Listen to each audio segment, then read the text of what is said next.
Hello, ladies and gentlemen, business owners, my fellow citizens. My name is Daryl Guberman. I'm the CEO of Guberman PMC LLC, a quality consulting firm here in Connecticut. And we've been open for 13 years, my background being aerospace, medical implants, medical materials, printing, and plastic distribution. 2011, I opened my business. 2012, I became a registrar, fully accredited, independently so. And I've got a story to tell you, and I hope it's short. But today, this video is about the paper is worth more than the ANSI-ANAB certification it is written on, and I will say this to you again. The American National Standards Institute took over complete control of the American National Accrediting Board. They are underwriters, which means they take full legal responsibility for a systematic and also product failure. Boeing and Lockheed and the rest of you, listen to this well, and also Spirit and other companies. Listen to this well. I would never put my ass on the line and say we certify the product, but they do. By them being underwriters, they do. And we have many government contracts that stipulate that they say ANSI-ANAB are underwriters for the IAF. You'll find all the data pertinent down below this video. When I started this business, I was called certificate mill, I was called a diploma mill, I was called unaccredited, unofficial. Yet, in 2013, I gave a speech at the ASQ, and there was a Dave Levy there. Dave Levy was a Region 3 director at the time, the American Society for Quality, which also sits on ANSI's board over by ANAB, owned ANAB, the American National Accrediting Board, 50%. And ANSI owned the American National Accrediting Board 50%. Dave Levy said, and I quote, "Mr. Guberman, ANAB has no problem with you, sir, and we support you." Well, I kept on getting harassed and harangued by probably this guy who filed bankruptcy for $632,000 in 2016. He was probably working for ANSI-ANAB. I always felt that. He would be giving ASQ jobs and all the rest of that.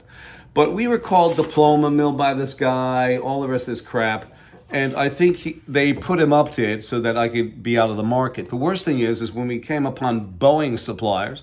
Boeing suppliers is a different story altogether. They are a different breed of individuals. You know why? Because Boeing gave them carte blanche in 2002 with this, and I will show it to you, this supplier notification that stated that if you're ANSI-ANAB, well, let me just read it to you. On-site Boeing survey of suppliers' quality system if need be.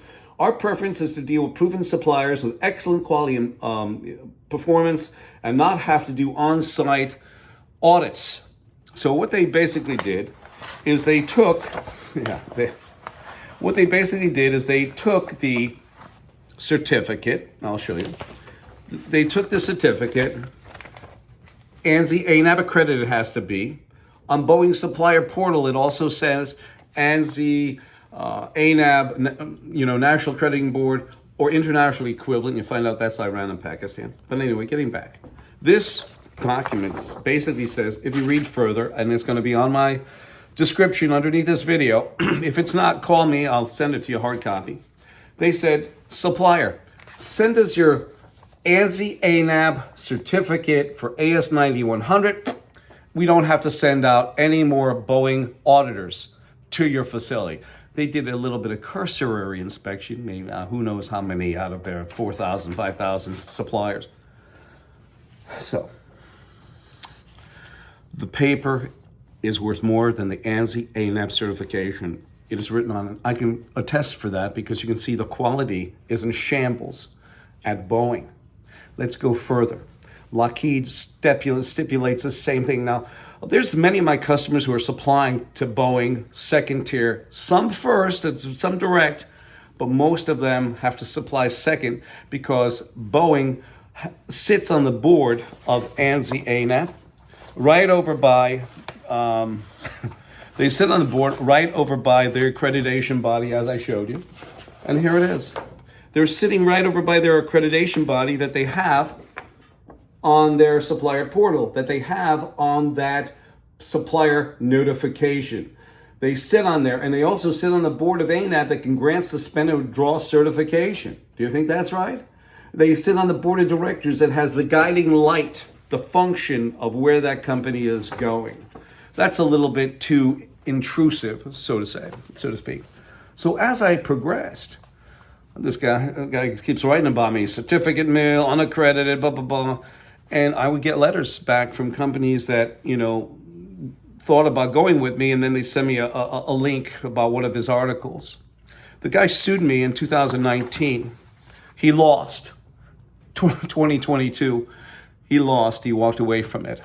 I'm not going to mention his name. I don't want to get involved and entangled in the snare of his bullshit. But I will say this, we won, and we shall always win.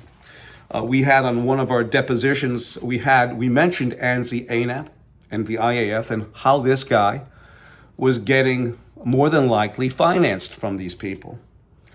But, you dig deeper and you find out that Joe Battia, the CEO of ANSI, is no good. Their lawyer, Jameson Carroll, is no good. Russ Cheney said to me, and that's going to be down below too, in a featured article, his actual audio file where he said half a nut fuck you to me because I exposed an impropriety in A2LA, or actually in laboratory certification. Why not? You have the vice president of ANSI-ANAB, Pamela Say, who said under deposition from one laboratory to another, we have variances. Now I know she confessed to the release of the virus in Wuhan, China by her saying that. And how could a person issue a certificate to a system that's already out of control? So you have Boeing doing that. You also have, the worst thing is, you have the FAA granting Boeing regulatory authority, which when you hear, and here it is, the FAA increased the authority of Boeing's commercial airlines division to self-certify its own aircraft. Yes. So when you hear lawyers say, Boeing frauded the FAA, it's Boeing's fault. Boeing, it's not just your fault. You got to go after ANSI-ANAB. They're the ones that you accepted their certificate, and they're part and parcel of the entire problem. Look at Pfizer. Pfizer skipped quality processes and standards. You have Albert Bourla, the CEO, who should have had his arm rolled up and been the first one in line. He's giving a speech to Megan Terrell. And by the way, Pfizer sits on ANSI's board right over by the FDA, CDC, NIH, DOJ, FBI, blah, blah, blah, blah. So he says, I'm a 59-year-old man. I don't need to take it. I'm in good health. I'm not in the front line. I don't want to take it. I won't take it. My board of directors won't take it. We're not going to take it. We're going to wait for line. I thought I was watching the Rocky Horror Picture Show. Oh, sorry, not that show. Dracula, 1936, with Bela Lugosi. Don't be frightened. I'm not going to take my shot. Maybe a bite, not a shot. That's the way he sounds like it. You also have the factor of Johnson & Johnson having 75 million vials. And they also sit on ANSI's board with contamination and quality issues. You have Lockheed Martin, after their 801st F-35 get recalled, not recalled, but they have rejections on it. So when you look at the accreditation from ANSI-ANAB, they're involved with our government and they have constriction, but it's not good for you or I. Pfizer, Johnson & Johnson, medicines that are supposed to help us will kill us. But because they sit on ANSI's board and they shove ANAB down there, down your throat, you got a problem with this mess. There's a bad problem. And they are truly, without a doubt in my mind, they're the true certificate mill, the diploma mill. And by them supplying parts to Boeing for a piece of paper that they give to you, okay? I'll tell you this. I'll tell you a good one. I was dealing with a registrar. I'll tell you who it is. You want to come after me? It's my word against this guy's. But this was years ago. I was working in a casting company. This guy from D&V said to me, Daryl, we are called down once a year to Texas, and we're told to give more rejections. Because what happens is, by them giving more rejections, it actually, it makes Boeing look better in the fact that they're taking a piece of paper from ANSI-ANAB and they're not going to do a source inspection. It happens mainly at many of these aerospace companies. So there is a serious issue in quality. There is a serious issue in the manufacturing process. I have offered my team's assistance with Boeing.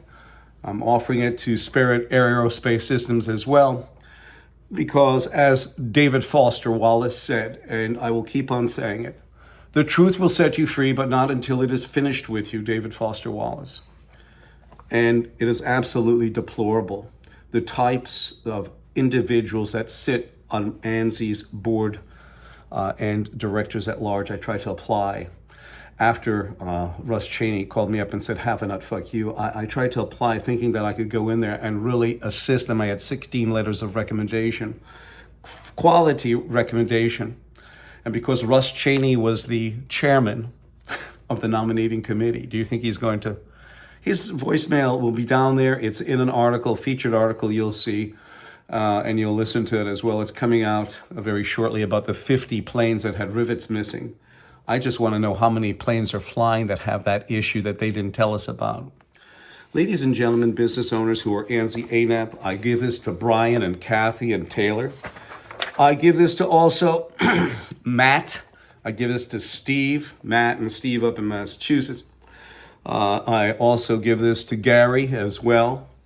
I also give this to Steve, and I also, Steve and Stan there, very good people down in Texas, but they were arm twisted by Boeing again. We tried to get them AS9100 certified, and two ladies on the phone, we only accept ANAB accreditation. And when you find out they're all in bed together, that's not quality. That's going to be a problem if one of your relatives die in one of those planes that shall and will go down if they don't get Daryl Guberman to clean up their fucking mess. And I can say that because, again, you had Patrick Shanahan when he was Deputy Secretary of Defense. When he asked about the F-35 program, he said it's fucked up. So I'm only using his verbiage. That's all. And I'm also using Russ Cheney's verbiage. He's the chairman that this guy sits on, and this guy sits on the board, and many others. But it's basically because he was the chairman saying, having a fuck you to me. It's like Jim Tass and David Calhoun saying it direct, because the chairman, as they know, they're the CEO of the company, what they say, they have to be very sensitive because people, the sharks of the news industry are out to get anybody. So yes, when Russ Cheney said that as the chairman of ANSI, which I will be going down probably in spring to picket them again, because all I wanted was an apology letter, and they never sent it. Because the lawyer, Jameson Carroll, I guess he had potatoes in his ears, or maybe he used heavy gunnery sergeant or something in the Air Force. Maybe his eardrums were popped or something. He said he didn't hear a thing. I'm going to leave it here. I can go on and on, ladies and gentlemen, but this video today is about the paper is worth more than the ANSI-ANAB certification, and it is written on. And by the way, Brian, you took the road of least resistance. You're going to get the road of least resistance, and it's coming. Because remember, Brian, the truth will set you free, but not until it is finished with you. Brian, Kathy, Taylor, Matt, Steve, Gary. Yes, and that's what it is. And I thank you.